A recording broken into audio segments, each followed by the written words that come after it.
Guten Tag from Georgia? This may look like an almost authentic Bavarian town, but in reality, I'm a couple hours from Atlanta in the mountains of North Georgia. Helen is on the Chattahoochee River, yes that one, in the southern tip of the Appalachian Mountains. The small town of Helen has German-looking shops, a German-looking town square, and even a German-looking Wendy's. But that's not how it used to be. In fact, until the late 60s, Helen was a very normal and very un-German southern timber town. So how did a dying logging town become one of the coolest and kitschiest fake European villages in the country? Let's find out.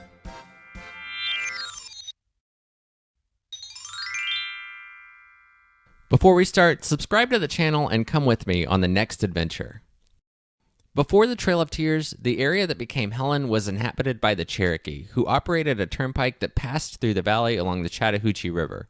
Permanent settlements in the Nacoochee-Helen Valley go back as far as the early 1800s when it was the site of America's first gold rush, but the town of Helen itself traces its roots to North Georgia's timber industry in the late 1800s. When massive tracts of virgin timber were surveyed around the current location of the town, the Matthews Lumber Company's sawmill was built and a Gainesville and Northwestern Railroad line run through the valley. The town of Helen was formally founded in 1913, named for the daughter of the railroad surveyor who had run tracks through the valley. Helen prospered, but its prosperity was entirely dependent on the timber industry.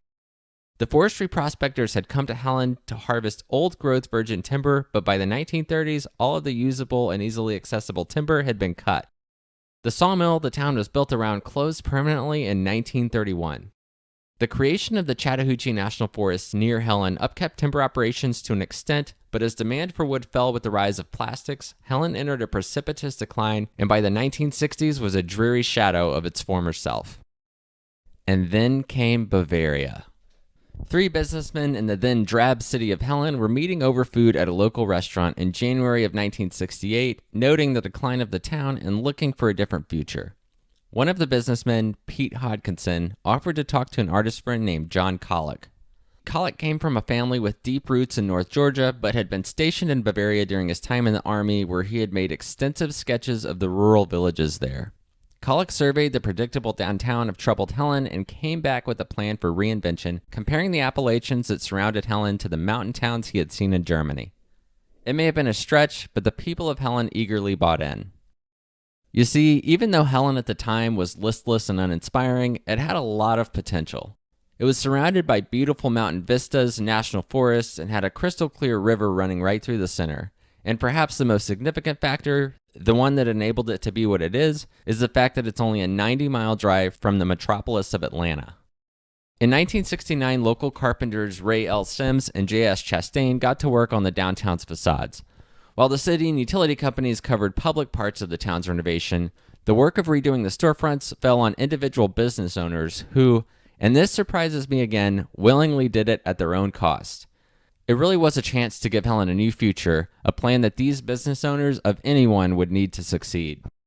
By fall of 1969, the downtown building's facades had been transformed with gingerbread trim, fake German timber framing, and pitched roofs, all painted in the white, brown, and red motif of rural Bavarian buildings.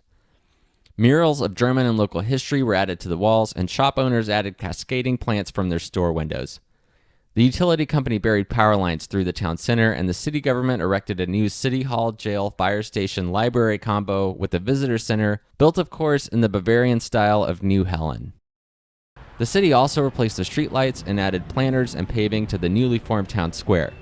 The fall 1969 tourist season noted a significant uptick in visitors, and New Helen was off to the races. The best article I found on Helen is a 2019 article from White County News on Helen's transformation. Link is in the description below. David Greer took the best collection of photos from Helen's transformation, and many of his pictures are featured in the article. The reinvention of the town was a boon to local business. Before the transformation, there were 9 shops in downtown Helen. After the renovation, that number had almost tripled. During the transformation of existing buildings, the town's development guidelines were written to ensure future buildings would conform to the image that they had crafted.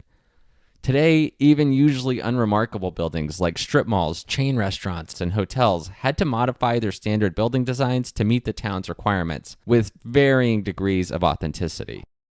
To call the experiment a success is putting it lightly. Helen today is the third most visited city in Georgia, only after Atlanta and Savannah. Tubing on the Chattahoochee helps draw people out here, as does the National Forest, but the town itself is a remarkable accomplishment. Although today the town's population is only 574 people, the weekend crowds easily get into the thousands, with annual visitors topping 2 million. There are times when it gets cheap or half-assed, but for the most part, the town, and especially the Central Square and Riverfront, works. If you can ignore the F-150s and corn dogs, it really could be Bavaria, but Helen isn't a 10-hour flight away. Some places to pay attention to in Helen: this complex hosts the town's fitting and presumably raucous Oktoberfest, which draws thousands of visitors from across the state. I don't know when it was built, but this complex is centered around a dining courtyard and is pretty cool. This pedestrian alley between shops along the main Commerce Street is my favorite place that I found walking around the town. Nora Mill is a mill from the 1800s downstream from Helen that is also worth checking out. Also, the Chattahoochee River is beautiful in itself. Full disclosure, I loved Helen even more than I thought I would. Tubing, nature, the awesome town I could walk around in all day and not get bored, there's just a lot to love.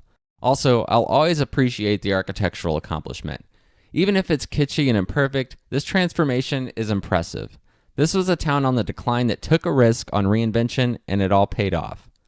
I recommend everyone who gets the chance check out New Fake Helen, the historic buildings that predate the reinvention, and the mountains and waterfalls of the bordering Chattahoochee National Forest.